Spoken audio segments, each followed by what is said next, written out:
आप देख रहे हैं दिव्य हिमाचल टीवी। मैं हूं आपके साथ पल्लवी शर्मा। चलिए रुक करते हैं दिन भर की बड़ी घटनाओं का। This news bulletin is brought you by Goyal motors Solan. Shimla के कोटखाई में 4 साल की मासूम से दुष्कर्म, आरोपी गिरफ्तार। सीएम सिक्योरिटी इंचार्ज ब्रजेश सूद को अभयदान, मुख्यमंत्री बोले रिपोर्ट के आधार पर लिया निर्णय। यूआईटी फर्स्ट ईयर के छात्रों को थमा दिया ओल्ड सिलेबस का प्रश्न पत्र, हमीरपुर सेंटर का मामला। डेल्टा प्लस वेरिएंट मिलने के बाद महिला के संपर्क में आए लोगों के सैंपल जांच को भेजे। अंडर ग्रेजुएट और पोस्ट ग्रेजुएट छात्रों को 123 ऑनलाइन कोर्स शुरू करेगा UGC. Electricity board employees union ने प्रबंधन पर जड़े भ्रष्टाचार के आरोप। सियासत के सहारे शिक्षा निदेशालय सेट हो गए 11 प्रधानाचार्य और 5 प्रवक्ता। आज कहीं कहीं बरसी फुहारें, 8 जुलाई तक भारी बारिश की चेतावनी। और अब समाचार विस्तार से। शिमला के कोटखाई में हुए दुष्कर्म कांड ने सभी को हिलाकर रख दिया है। जिस बच्ची के साथ यह घिनौना कार्य किया गया है वह केवल 4 साल की है। आरोप बिहार के एक मिस्त्री पर लगा है। पुलिस ने उस शातिर को गिरफ्तार भी कर लिया है। देखिए ये रिपोर्ट। शिमला के कोटखाई में 4 साल की एक मासूम बच्ची के साथ दुष्कर्म का एक मामला सामने आया है। मिस्त्री का काम करने वाले बिहार के रहने वाले 28 वर्षीय युवक पर दुष्कर्म का आरोप है। मामला गुरुवार का है। आरोपी दुष्कर्म करने के बाद फरार हो गया था। पुलिस ने रात भर उसकी तलाश की और शुक्रवार सुबह उसको दबोच लिया गया। पुलिस आरोपी को गिरफ्तार कर आगामी कार्रवाई में जुट गई है। डीएसपी कुलविंद्र सिंह ने आरोपी की गिरफ्तारी की पुष्टि की है। बच्ची की मां की शिकायत पर पुलिस ने मामला दर्ज किया है। पुलिस को दी शिकायत में बच्ची की मां ने बताया गुरुवार को वह काम के लिए गई थी। उनके पड़ोस में रहने वाला 28 वर्षीय लल्लन उनके घर में गया और वहां पर बच्ची को अकेला देखकर पहले उसके साथ छेड़छाड़ करनी शुरू की और फिर दुष्कर्म किया। जो करोगे वही भरोगे। खबर है कि ब्रजेश सूद बहाल हो गए हैं। जी हां, ये वही ब्रजेश सूद हैं जिन्हें एसपी ने तमाचा जड़ दिया था। मामला सारी जनता जानती है। यह कुल्लू कांड के नाम से जाना जाता है। इसे लातिया कांड से भी लोग याद करते हैं। खैर, सरकारी जांच हुई और ब्रजेश सूद दूध के धुले निकले और वापस उन्हें सीएम की सिक्योरिटी में भेज दिया। लातिया सिपाही और तमाचेबाज साहब पर अभी जांच चालू है और नतीजे का सभी को इंतजार है। कुल्लू में पुलिस के लात घूंसा प्रकरण के बाद सीएम सिक्योरिटी से हटाए गए एएसपी ब्रजेश सूद को अभयदान मिल गया है। उन्हें वापस सीएम सिक्योरिटी का इंचार्ज बना दिया गया है, जिसके आदेश शुक्रवार को जारी हो गए हैं। उनकी नियुक्ति पर सीएम जयराम ठाकुर ने कहा कि जांच रिपोर्ट के आधार पर ऐसा किया गया है। इससे साफ हो गया है कि मुख्यमंत्री सिक्योरिटी के इंचार्ज एएसपी ब्रजेश सूद की कोई गलती नहीं थी, जिसके चलते सरकार ने उनकी बहाली वापस उसी पद पर कर दी है। मगर अभी तक थप्पड़ मारने वाले पूर्व एसपी गौरव सिंह और लात मारने वाले कांस्टेबल बलवंत सिंह को लेकर कोई फैसला नहीं हुआ है। माना जा रहा है कि उनके मामले में अभी कोई कार्रवाई हो सकती है, क्योंकि सीधे रूप से वो दोनों दोषी पाए गए हैं। बहरहाल, सीएम सिक्योरिटी में एएसपी ब्रजेश सूद की बहाली को लेकर सीएम जयराम ठाकुर ने कहा कि रिपोर्ट के आधार पर यह निर्णय लिया गया है। मामले में बाकी प्रक्रिया जो दूसरे लोगों पर चल रही है वह चलती रहेगी। जांच रिपोर्ट और विजुअल्स के आधार पर जो कार्रवाई प्रस्तावित है वह होगी। सीएम जयराम ठाकुर ने यहां मीडिया से बातचीत में यह बात कही। वहीं इससे पूर्व पुलिस विभाग ने ब्रजेश सूद के आदेश सीएम सिक्योरिटी इंचार्ज के रूप में कर दिए।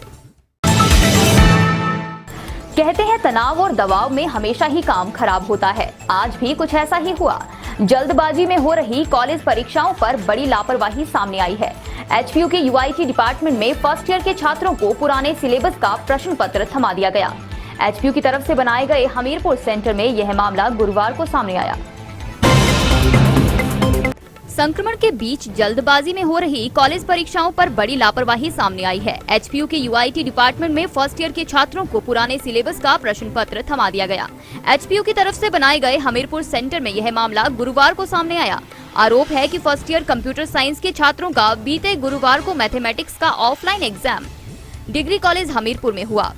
लगभग 70 छात्रों ने यहां परीक्षा दी, लेकिन छात्रों को जब पता चला कि जो पेपर उन्हें करने को दिया था वे कोई पुराना सप्लीमेंट्री एग्जाम का था तो उनके होश उड़ गए। हालांकि छात्रों ने ओल्ड सिलेबस के प्रश्न पत्रों का ही एग्जाम दे दिया। परीक्षा खत्म होने के बाद उन्होंने परीक्षा केंद्र में ड्यूटी देने वालों को इस बारे में अवगत करवाया, लेकिन तब तक छात्र परीक्षा दे चुके थे। ऐसे में अब एचपीयू ने भी साफ किया है कि परीक्षा दे चुके छात्रों की परीक्षाएं रद्द नहीं होंगी। ऐसे में अगर ओल्ड सिलेबस का पेपर देने वाले छात्र फेल होते हैं तो रीअपियर का मौका दिया जाएगा। कांगड़ा जिला में आए डेल्टा प्लस वेरिएंट के मामले के बाद सरकार और प्रशासन की नींद उड़ गई है। मामले की पुष्टि होने के बाद महिला के संपर्क में आए सभी लोगों के सैंपल जांच के लिए भेजे गए हैं। कांगड़ा जिला में आए डेल्टा प्लस वेरिएंट के मामले में महिला के संपर्क में रहे लोगों के सैंपल भी जांच के लिए भेजे गए हैं। स्वास्थ्य विभाग ने इस मामले की पुष्टि करते हुए कहा है, महिला पूरी तरह से स्वस्थ है। यह सैंपल जीनोम जांच के लिए मई में लिया गया था। वर्तमान में यह मामला कोविड-19 संक्रमण से स्वस्थ हो गया है। उन्होंने कहा, इस कोविड संक्रमित के संपर्कों के सैंपल जीनोम जांच के लिए भेजे गए हैं। सरकारी प्रवक्ता ने कहा कि डेल्टा स्ट्रेन के कुल 218 मामले सामने आए हैं। इसके अलावा इन सैंपलों में एक मामला दक्षिण अफ्रीकी स्ट्रेन, 111 सैंपलों में यूके स्ट्रेन, 9 सैंपलों में कापा स्ट्रेन और 36 सैंपलों में अन्य म्यूटेशन के लक्षण बताए गए हैं, जबकि 287 सैंपल की रिपोर्ट आना अभी शेष है। कोविड का चक्र कब तक चलेगा और इसके खतरे कब तक बरकरार रहेंगे, अभी कुछ नहीं कहा जा सकता। लिहाजा शिक्षण संस्थानों को भविष्य की योजनाओं पर तैयारी करनी ही होगी।